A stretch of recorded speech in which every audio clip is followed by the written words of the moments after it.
Yo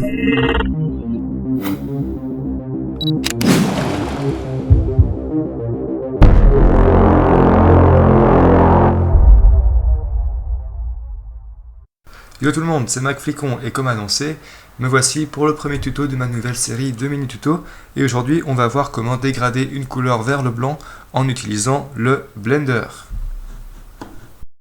Alors petit rappel rapide pour ceux qui ne savent pas ce que c'est, le Blender c'est en fait le nom que donnent les tracettes à leurs marqueurs qui n'ont en fait pas de couleur, donc juste le solvant. Je ne sais pas si les autres marques de marqueurs à alcool ont des feutres comme ça, mais c'est fort probable, donc si vous avez aussi dans vos marqueurs un marqueur sans couleur, et bien vous pourrez suivre ce tuto.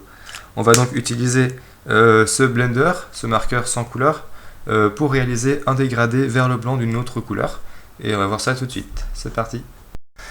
Alors bien entendu, pour que cela fonctionne, il faut utiliser une couleur assez claire, que l'on va dégrader vers le blanc. Ici je vais prendre Kulaqua, donc en bleu pastel assez clair. Vous pouvez prendre n'importe quelle couleur du moment qu'elle n'est pas trop foncée, puisque sinon ça ne fonctionnera pas très bien.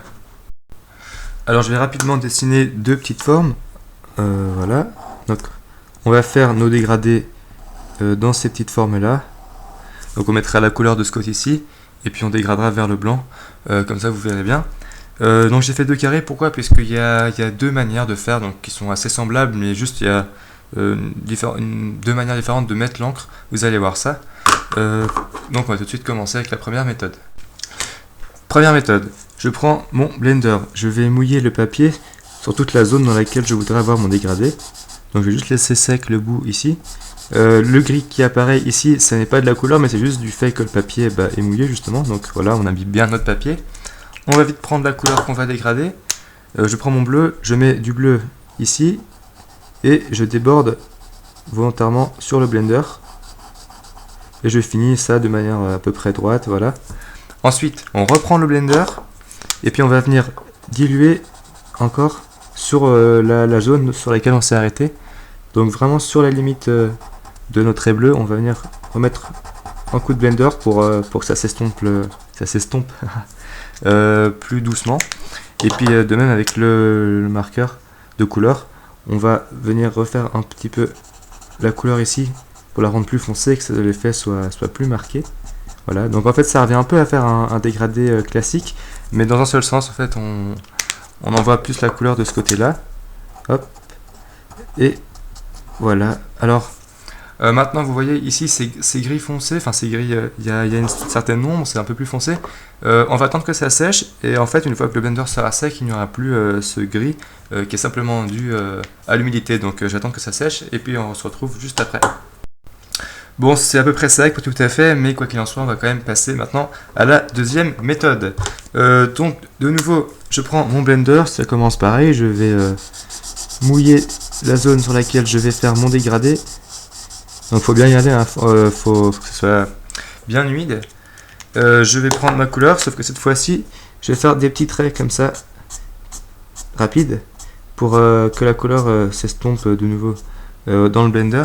Mais ça va donner un effet un peu différent, puisque là c'est une transition plus linéaire, puis là ça va être un petit peu des petites pointes. Je prends le Blender, j'adoucis un peu le bout de ces pointes, puis je peux faire l'opération une fois ou deux, chaque fois en rétrécissant la longueur des petits traits que je vais faire. Hop. Voilà, et puis je peux limite refaire un petit coup au fond. Donc il faut jouer un petit peu avec ça, mettre des petites touches, sachant que plus vous mettez de ça, plus ça va foncer. Et puis quand vous mettez du Blender, ça va rediluer un peu la couleur, mais pas autant que vous la foncerez avec ça. Donc il y a quand même une certaine limite à l'utilisation du Blender. Mais voilà, ça me l'air correct. Donc c'est un petit peu différent. Je ne sais pas si vous verrez la différence avec la caméra ou pas, mais je vais rapprocher très près pour que vous puissiez voir. Je vais laisser sécher et on se retrouve juste après. Et voilà, c'est à peu près sec, je pense.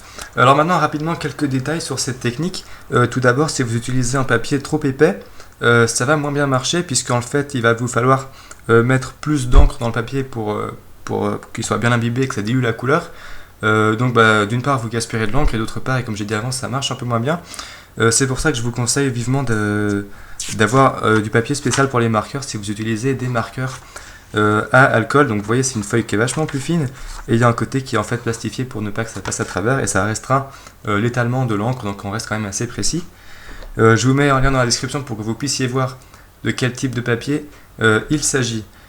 Autre petite chose qu'on peut faire pour améliorer l'effet que ça va rendre, c'est placer des lights tout autour en fait. Donc supposons que vous êtes dans votre lettre, que vous avez colorié en dégradé comme ça, et bien faites vos lights, vous pouvez faire vos lights de tous les côtés, et je trouve que ça rend assez bien, ça accentue un petit peu ce dégradé vers le blanc. Je l'ai fait de ce côté et pas de ce côté. Bon, c'est à vous de voir ce que vous préférez.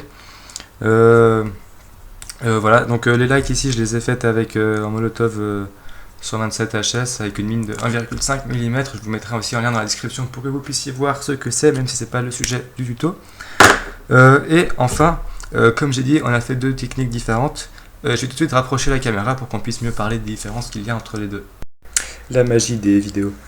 Donc, voilà les 2 techniques.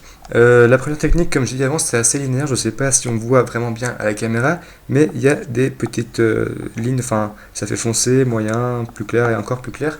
Donc on voit des étages en fait de couleurs qui sont plus ou moins foncés.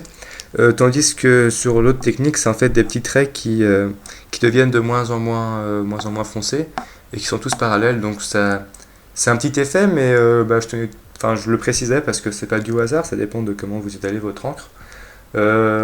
Donc voilà, et puis après avec les lights, sans les lights, enfin bref. Pour que vous puissiez voir ce que ça rend, je vous mets à l'écran un graphe que j'ai fait justement en utilisant cette technique là et en plaçant des lights de tous les côtés. Voilà, donc c'est vous qui voyez, on aime, on n'aime pas, mais moi je vous aurais montré. Donc j'espère que ce tuto aura aidé ceux qui me l'avaient demandé. Et puis je vous retrouve prochainement dans les prochains épisodes. Merci d'avoir regardé la vidéo. Abonnez-vous, allez voir ma page Facebook. Et puis voilà, portez-vous bien et salut tout le monde.